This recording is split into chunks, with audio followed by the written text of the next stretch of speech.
Hello, everybody. Welcome to Branding Bud Live, the live stream that's 100% THC, 0% WTF. Every week, we bring business people to talk about the business of cannabis. I'm David Paleschuck, the founder of the Branding Bud Consulting Group, author of the first book on cannabis branding, Branding Bud, the commercialization of cannabis. And I'm joined by my co-host, Adriana Hemans, the director of Green Meadows, and my best cannabis friend. Hi, Adriana. Hi, David. I'm so excited to be here with you. Can you believe that this is our 40th episode? I'm like shocked. I feel like that's like a big deal.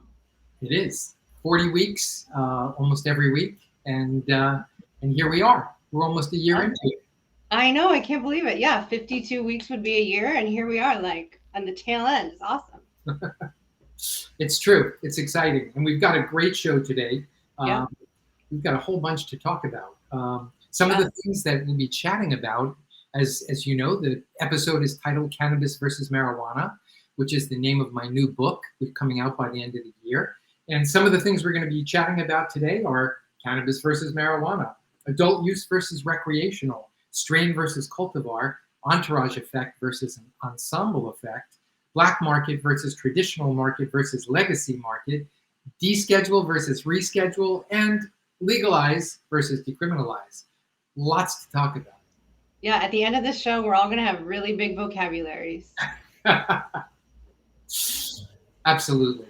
And hopefully we'll be using words correctly, because the cannabis industry just has a bad habit of not using words the way they should be used, or using the wrong words entirely. Yeah, you're totally right. It's a habit that is difficult to break, especially when things like we have the word marijuana on medical terminology, on legal terminology. So it takes a concerted effort to upgrade our thinking and our word usage. It does. And also, too, just to call out quickly, there are reasons why we used many of the words we use today.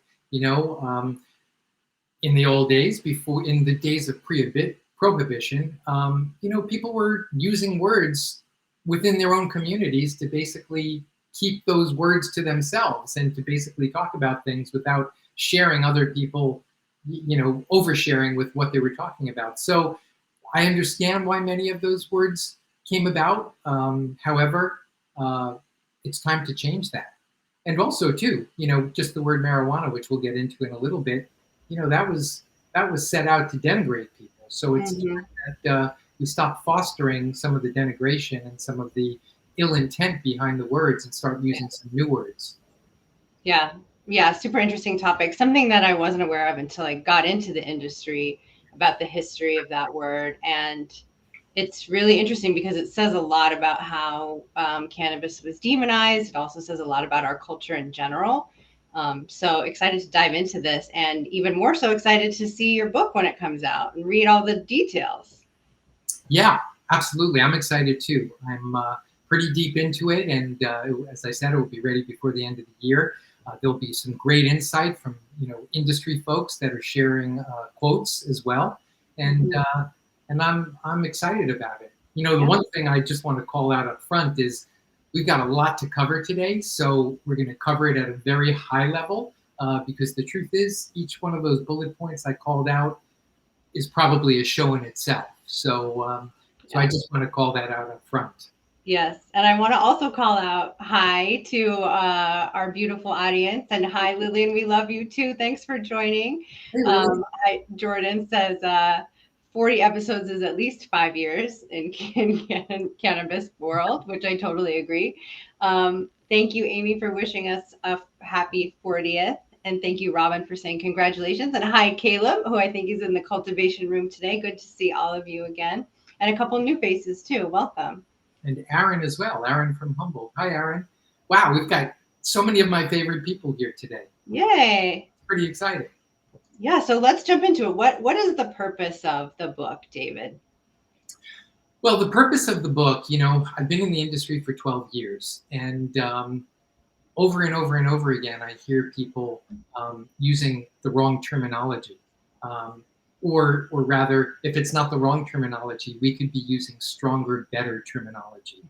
I think this probably personally starts off for me when people outside of the industry would ask me if I use marijuana, and I just get the heebie-jeebies when I hear that. And my response was, no, I consume cannabis. I don't use marijuana. And so words have always been important to me, but even more so over the last 12 years.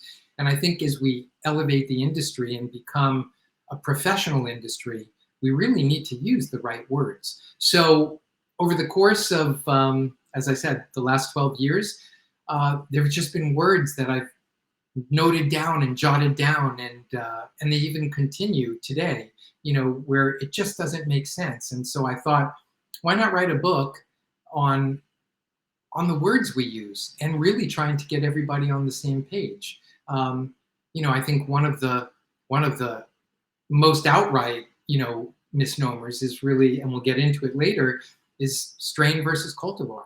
I mean, strain is absolutely the wrong word. Strains, tie back to viruses and bacteria. So as the industry moves forward, it's really important that not only as the industry moves forward, but globalizes and other people come in and participate, whether they're consumers or researchers or scientists, that we're using the right language. And even further, as it globalizes, I just came back from a trip in Thailand. The language gap is difficult enough, but if we're not using the right words, it even becomes more difficult and more, tougher terrain to get through. The landscape just becomes muddy. And so it's on us as industry professionals to use a lexicon that, that makes sense. And further, again, fostering stereotypes, using words that were originally created with ill intent is not what this industry is about. This industry, since I've been in it, and I think forever, has been about community and has been about people coming together, with a love for the plant. And so we need to foster that. We need to push forward and use the right words so we're all on the same page.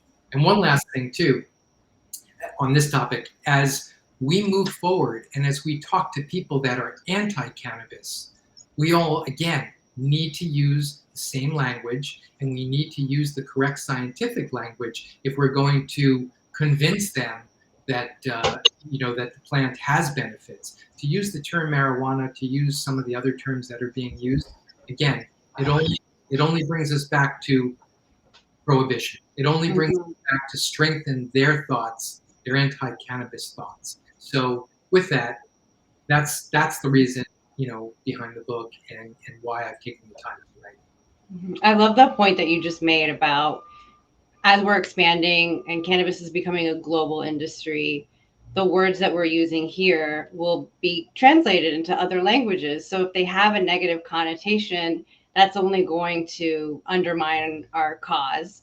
And we've all seen like those terrible translations. Sometimes they're even ridiculous and comical, but it could just, be even intensify the stigmas that these countries are dealing with themselves, which is the opposite of what we want to achieve. Exactly. It's important. Yeah. So let's talk about the first central conflict, cannabis versus marijuana. Let's dive into that part first. Yeah, absolutely. And again, I think probably most of the listeners are aware of this, but first of all, I'll say, everything is contextual, right? And words are evolving. I did a Clubhouse show not too long ago where a woman chimed in from Mexico and said, "We use marijuana all the time. What are you crazy people in the US talking about? It's not a bad word." Well, it is in some parts of the world and it isn't in other parts of the world. So we just also need to be mindful. Context is everything. But bottom line, at least relative to the US, Harry Anslinger in the days of Prohibition used the term marijuana and used it to denigrate people of color as well as cannabis consumers, regardless of their color. And this was in the days of the craze where people were truly against cannabis and created reefer madness and created all these other things, that were truly against it. And not only that, but again, really focused on people of color, consuming it. And so, I think it behooves us to really use the word cannabis and not to use the word marijuana. Again, I think using the word marijuana is fostering the ill intent that was originally intended when the word was used in the way it was used. So at least in the US, I think it's really important to use the term cannabis. Further, cannabis is a scientific term, right? It relates to botany, it relates to science, it relates to botanicals, and I think we should all be using that term. I often think about marijuana as a word of the past, cannabis is a word of the future. And I think it's important to think that way. Yep, totally agree. And I want to call out a comment from someone in our audience who has an awesome name, Rastafari Jams, who commented, marijuana is a girl from Cuba. Thank you for that. I've never met her. She should be a guest on our show, clearly. That's right. That's interesting. So let's talk about another terminology that we hear a lot. And this one is one that I myself am guilty of slipping into sometimes, which is adult use versus recreational. What's the issue with saying the word recreational? Well, I think the word recreational is super limited. There are patients that have been consuming cannabis for years, and they don't do it for recreational reasons. They do it for, again, I want to pause on the word medical, but they do it for medicinal or therapeutic reasons. And to call it only recreational is just, it's inappropriate, and it's really short-sighted. Further, if you think about the definition recreational, even though recently in many of the dictionaries it's come up and cannabis is tied to it, but the truth is recreational and recreation is something we do in our spare time. The opposite of recreational is professional. And while I know some of you listening are professional cannabis consumers, it's just generally the wrong word. Adult use implies a number of different things, right? An adult, well, not every adult is responsible. It implies that there's an age limitation or an age limit to consuming cannabis. It also implies responsible use. So adult use is a much better word for us to be using rather than recreational, for those reasons, really. I think, I think, and I often think of kids when it comes to recreation, or parks and rec, that sort of thing. But it's not, it's just not an all-encompassing word that is correct as we move forward. So, I would ask all the folks in the industry and those advocating for the consumption of cannabis to change it up a little bit and use adult use rather than recreational. And that said, I know a lot of states call it recreational. So that's going to be hard in some places to actually change. But the truth is that, again, we created, our industry created these words. And I think before we create more words, we need to stop and pause and really, take a breather and say, is this really the right word we should be using? Because I don't think that's happening.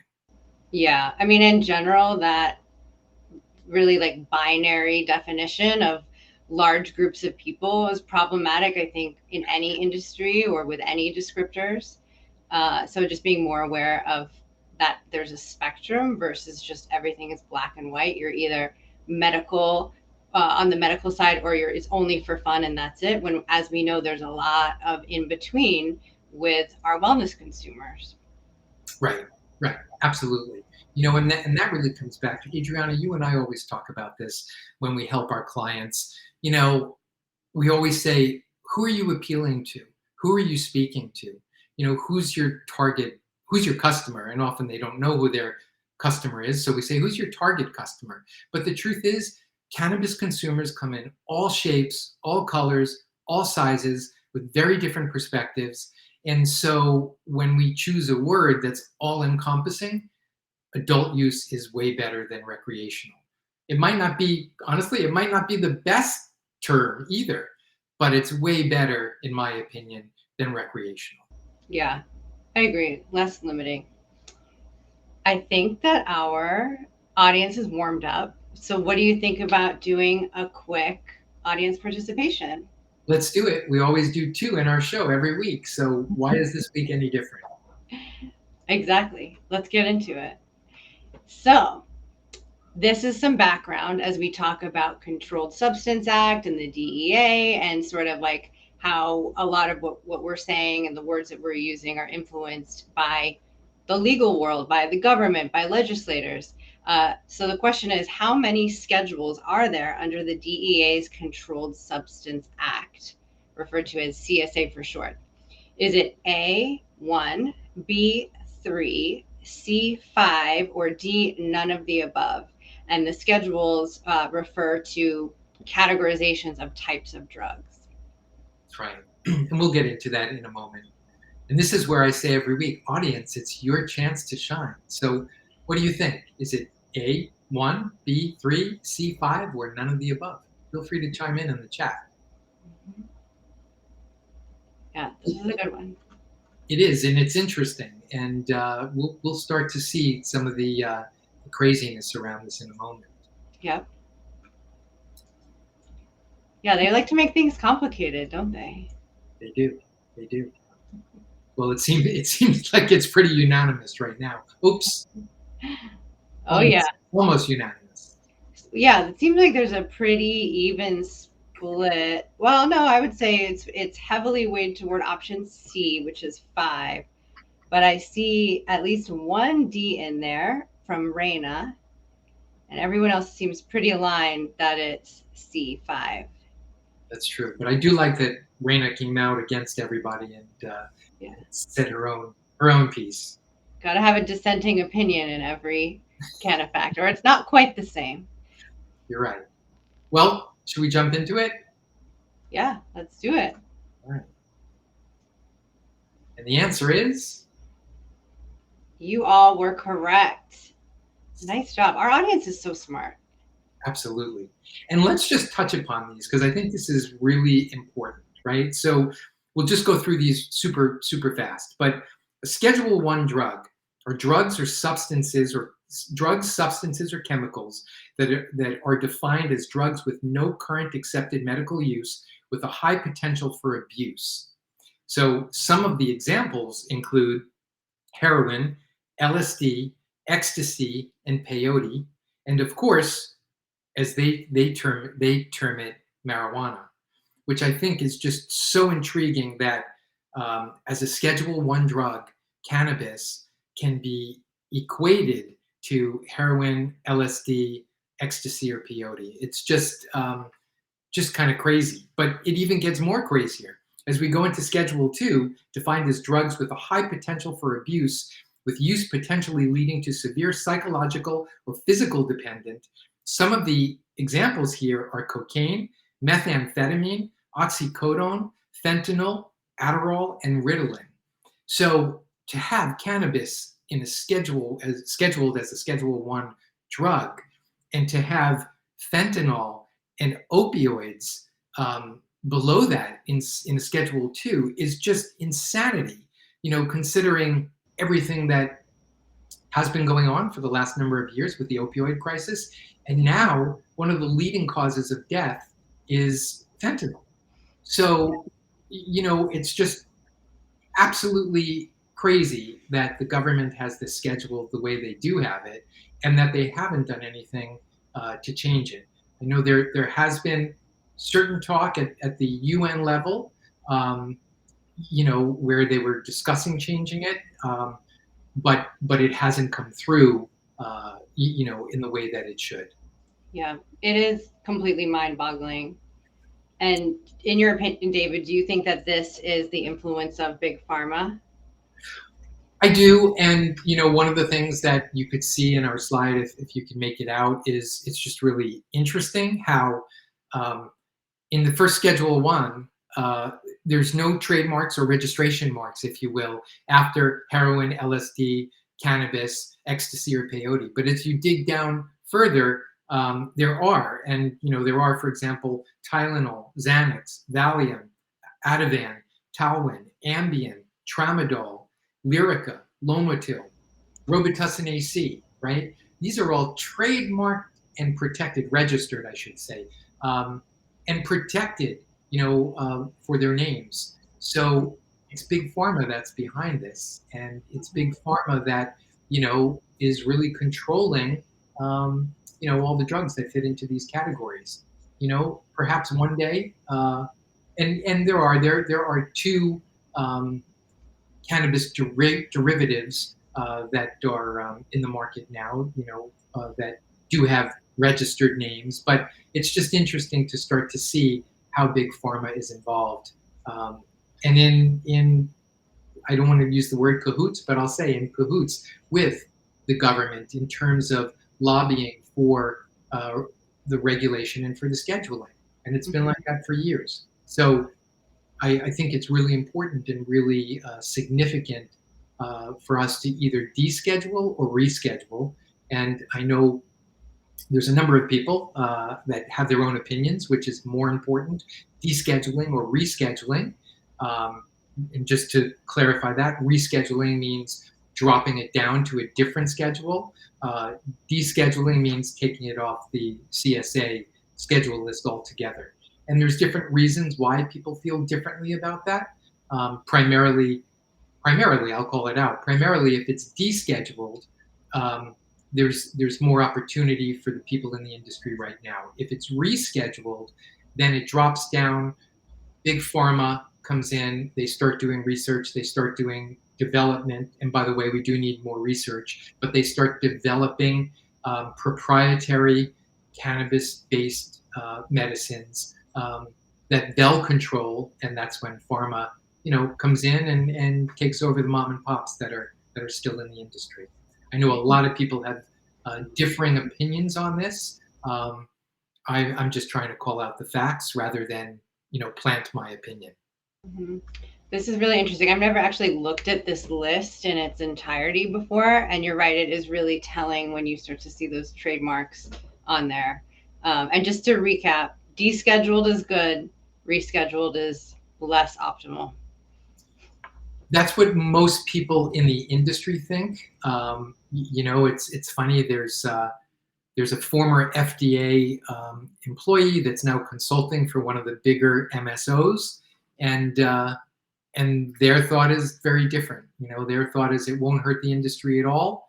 But other people in the industry, some of the smaller mom and pops and brands, think it will totally change the face of the industry. So it depends on what your perspective is, whether one is better than the other. But it's definitely food for thought, and it's definitely something that's important for us to get our heads around and really look out for in the future. Yep. All right. Let's move on to another interesting set of words. Let's talk about strain versus cultivar. Hit me, David. Hit me with some knowledge. Well, as I touched upon this before, strain is just straight up the wrong word. Cultivar is the right word. Strains, again, apply to bacteria, viruses, microbials, and it is a scientific word, but it just doesn't apply here. The right word is cultivar, and cultivar, the word cultivar comes from cultivation and variety.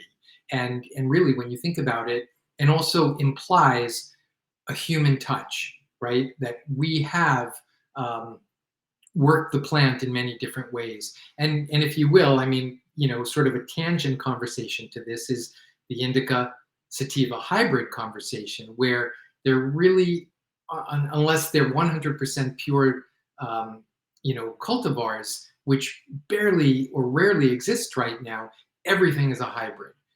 Everything has a little bit of this and a little bit of that, or maybe more of this and a little bit less of this. But it's really important, to go through. So, so strain versus cultivar. cultivar relates to plant science. And so again, as we move into the future, and there's research done, and scientists and botanists come in, to the game to understand what the plant is all about, they'll be calling it cultivars, and yet people in the industry still call it strains. So again, I call out, as we move forward and as we move further, we really need to connect with researchers and scientists. As globalization takes place, we really need to speak the language of science, because that's where people who speak different languages can really get a hold of what we're talking about, instead of euphemisms, instead of slang words, instead of the wrong words.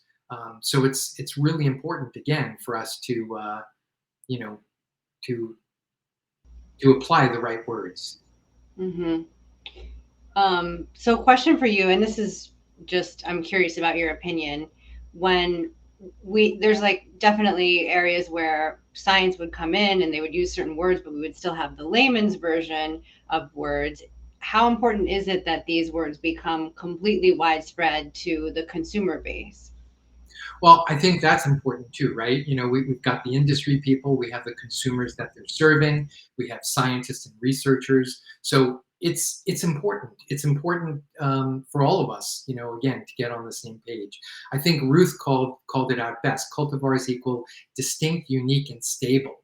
We know what it is. We know what's inherent in the plant. Hopefully, we'll get to a place where we can understand how those components within the plant, how people respond to them. And of course, everybody's unique and different, and responds to different cultivars differently. But if we can get to a more stable, consistent product and terminology, I think we're in a much better place. Yeah, I like that comment. Thank you, Ruth. That's really helpful. We also have a question from Robin. I like this question too. Do you think this is because how the Humboldt lingo started using the word strain? I don't know. Well, you call it Humboldt logo. I'll start off by saying, in a world where people were consuming a product that was illegal during Prohibition, we needed really to have a language, that was amongst ourselves and not really open to other people. And as a longtime skateboarder, and also participant in other communities, each community has their own language. So I believe words are important in terms of inclusion, relative to the community that you're in. But now that we've kind of moved out of that, and cannabis has become, if you will, mass market, we need to start using different words, and probably even more in the future than right now. But if we don't start now, we'll find ourselves in difficult times in the future as well. So I'm hoping that, Robin, I answered your question, but it wouldn't surprise me. I know Aaron from Humboldt is listening in. If Aaron, if you want to chime in quickly on that in the chat, feel free.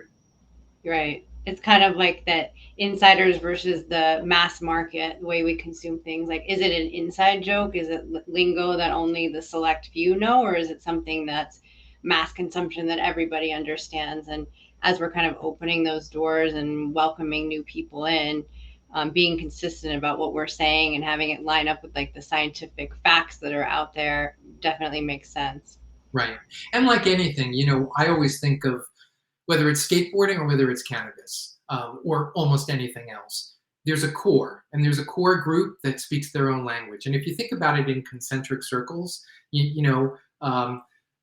in cannabis, there's the cannabis core. Then further out, there's the cannabis, the comfortable people who are comfortable with cannabis, maybe because their family consumes, or maybe because they consume every so often. Then this, the third ring is, the canna curious, right? Then you get out finally to the canna contra, and they're totally against it. So the words within each of those rings that we use, change more often than not, no matter if it's in skateboarding or cannabis. But it's important to note that often the words we use are some of the ways that we create community, and we know who's in or who's out. Right. And you probably know that the Contra people are using the word dope. So there you go. You can tell someone's stance on an issue just by the words you use. Let's talk about, and this one I find really interesting. Let's talk about the entourage effect. Okay, cool. Yeah. Well, the entourage effect, is a term. Well, first of all, the concept came from Dr. Meshulam in Israel during his research of cannabinoids and the endocannabinoid system. And we thank him for all the work he's done and hope he's resting in peace wherever he might be right now. And the term then came much later from Dr. Ethan Russo. And, the entourage effect implies, I always think of the HBO show Entourage, right? So there's one person, and then there's a whole bunch of people, behind her or behind him. That is the entourage. So in this case, behind Vince. Behind Vince, yes. So the concept here is that there's one leader and a whole bunch of followers. So relative to cannabis, it's been THC, versus all the other cannabinoids. And so over time, we've come to realize that it's just not THC, that it's other things. There's, primarily terpenes, but other cannabinoids and components of the plant that make up, how people will react to it. So that's really become more of the ensemble effect. I was speaking not too long ago with Swami Chaitanya from Swami Select, and he calls it the symphony effect because he feels like the ensemble is too small, that it's more of a symphony. And according to him, we were speaking how there's I believe it's over 150 identified cannabinoids and about 200 terpenes that have been identified. So to call it the entourage effect is somewhat misleading and giving THC the spotlight when maybe it doesn't deserve as much of the spotlight as it has had in the past. Mm-hmm. Yeah, give Johnny Drama, our turtle, a chance to shine. That's right. I want to say thanks to Christian, who's dropping some knowledge on us in the chat, too. It looks like an interesting interview here on the entourage effect, putting that in quotation so we can move toward using the symphony effect, which is just like a more grandiose and beautiful image, I think. The violins and the cello and the strings, I love it. Way more than a bunch of like dudes trolling around Hollywood. That's that right. show has not aged well, by the way. No, it hasn't. Last year, and it's a little bit cringy now. There's probably folks saying, "What are they talking about?" I do not recommend it, but it was very popular in like 2010. Also just to call out, Shannon had mentioned, perhaps looking for places to go for education. And I think relative to some of the things we're talking about, Christian just called out and gave a number of really good links. So I would recommend following them. But feel free to reach out to me. I can also pass on some links as well. Very cool. So what do you think about audience participation number 2? Is the timing right? Is the time right for it? Now is the time. Now is the time. There's no time like the present, right? Okay. And this is related to the very first set of words we talked about at the top of the hour. What state recently changed its labeling requirements from calling it marijuana to calling it cannabis? Is it A, Washington, B, Colorado, C, California, or D, none of the above? This, I think, is super interesting. Yeah. And basically talks to the fact that that some governments, some state governments, are actually getting it, and they understand why the words are important and why we should use certain words versus other words. Mm-hmm. Audience, now's your chance to shine. I'm curious to hear what the audience thinks. It's encouraging just to know that this happened, right? Mm-hmm. That some, forward thinking legislature decided that they could make a change based on science and based on, you know, what's currently happening with the market, and versus just sticking with tradition just because it's what they're used to. Or they've been, lobbied enough and forced to, to make a change. And it's Mm-hmm. very interesting. Everybody has said none of the above. Got a bunch of skeptics with us today. Yeah. Wow. Should we go to the answer? I think so. Let's do it. The answer is A, Washington. And after being pressed by the state industry, the Washington LCB, the Liquor and Cannabis Board, moved to substitute the words marijuana or marijuana for cannabis. Yeah. I'd also say, being based in Seattle, Washington, Washington State is probably the most overlooked, state when it comes to cannabis. Washington State in 2012, with the passing of the I-502 law, was the first state to come on with legal cannabis, and Colorado came on the day after. But the reason why, side note, the reason why Washington is overlooked is because you have to be a state resident to actually invest in a cannabis company. So all of the MSOs or the big funds in New York City or Chicago or LA, they can't invest here because they're not residents of the state. So Washington State, I'm sorry to say, is one of the most overlooked states when it comes to cannabis. That makes so much sense, because you're totally right. It doesn't get that much attention. And what do you think about that? Do you think that that's helping to sort of like preserve the smaller businesses in Washington? Do you see that as a benefit?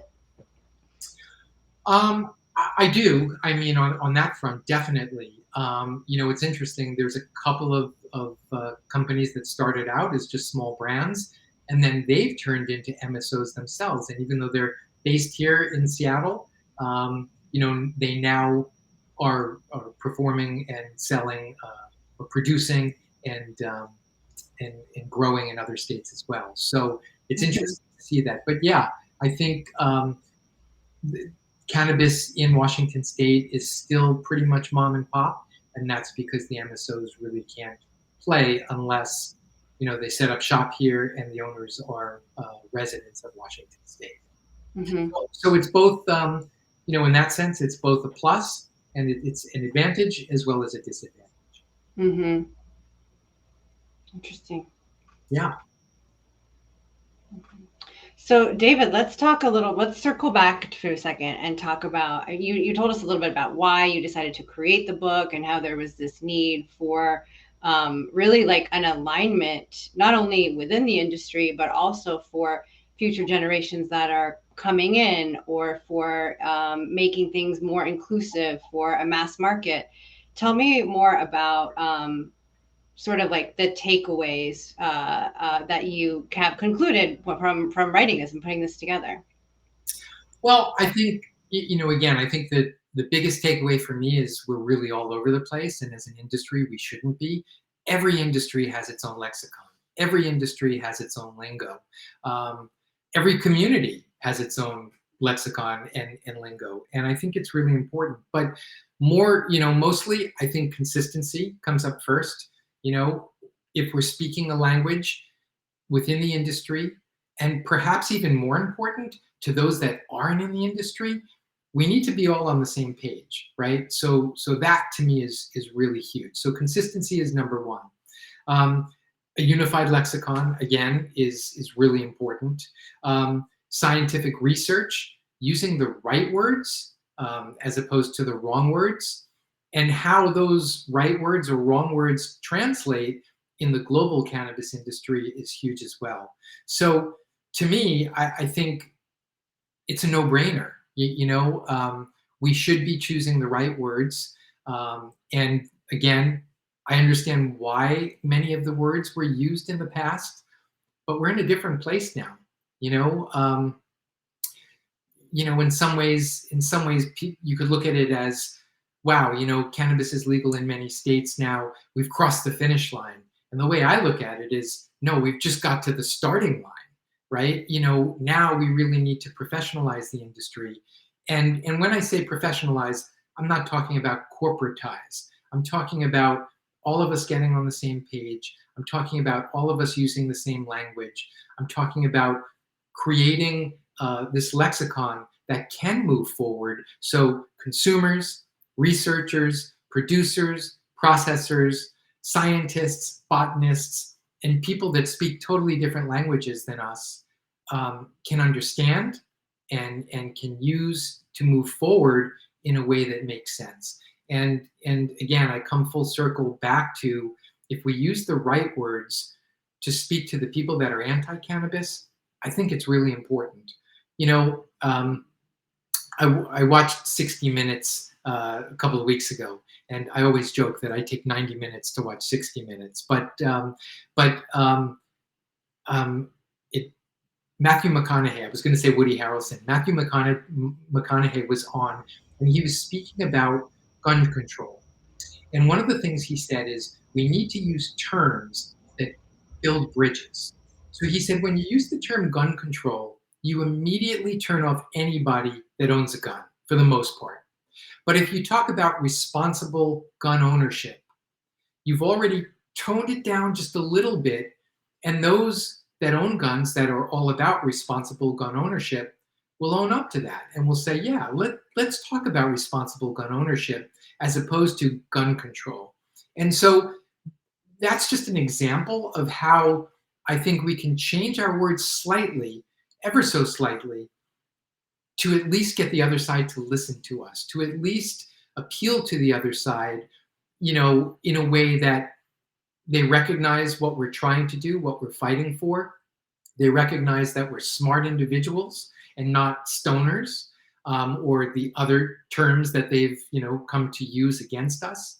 And so we need, as an industry, to change perceptions. In fact, dare I even say, this is called Branding Bud Live, the industry needs a rebrand. We need to really come together to shift those that are the naysayers, those that are the canna contra. And in doing so, I think the first place we could start is with the words we use. So that's the big takeaway. That's why I wrote this book. That's why I think it's really important. I know there are many perspectives on this, not only as in the big takeaway, but also in the individual topics we sort of covered. But I think it's really important to address this, and at the very least, think about it and be aware of it. Mm-hmm. Yeah. Totally agree. And Quentin had a question. He missed the name and title of the book. Would you mind repeating that for Quentin and anyone else who may have missed it? Yeah, the book is called Cannabis versus Marijuana. Mm-hmm. Same title as the show. That's right. And we'll be coming out with that before the end of the year for holiday. And I just want to call out, there's some really interesting thought in the book, not only because I wrote it, actually, I don't want to say that, but because of all the people that have participated in the book. There are some really amazing people, from Swami Chaitanya to the Beard Bros to some of the guests that are listening in right now, that have shared their perspective on lots of this. And it's super important, and I think it's really insightful.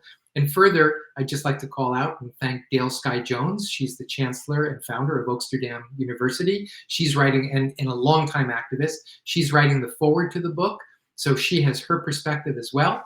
And it's just really, really exciting. And I hope the book is more than just a book. I hope the book will make changes for the industry in a positive way. Mm-hmm. Very cool. I'm definitely excited about it. Yeah, me too. Well, that said, I think we've covered most of our stuff today, and we're at the 45-minute mark, and I always say this is the fastest 45 minutes of my week. So here we are again. But that said, next week, actually the next 2 weeks, we'll be taking off as Adriana and I create a number of courses that will be available on brandingbud.com. One of them is Cannabis Marketing 101. Another is creating a meaningful cannabis brand. So with that, we'll see you in 3 weeks from now. And we've got a great show with co-founders Nikki Listretto and Swami Chaitanya from Swami Select. We'll be talking about spiritual cannabis, which will be really interesting. Yeah, I'm really excited for that topic. And so you don't forget about us during our couple of weeks while we're no longer doing live streams. And to make sure you don't miss our episode in a couple of weeks, follow us on LinkedIn, Branding Bud Live. There's a link in the chat. So That's right. come join our community. We'd love to have you. That's right. And just to touch upon the question that just came in, we have the show every week. We bring guests to the show. This is actually unusual that it's just the two of us, but we do it every week on Thursdays at 11 a.m. PST, 2 p.m. EST. And that said, you can find all of our previous episodes on YouTube at our channel, and you can basically find, not basically, you can find Branding Bud live on most of the major podcasts, including Apple, Google, Spotify, etc. And lastly, don't forget to check out Cannabis's best kept secret at brandingbud.com. Thanks everybody for joining us, and we look forward to seeing you in 3 weeks. Thank you. Thanks, everybody. Bye-bye. Have a good week. Bye.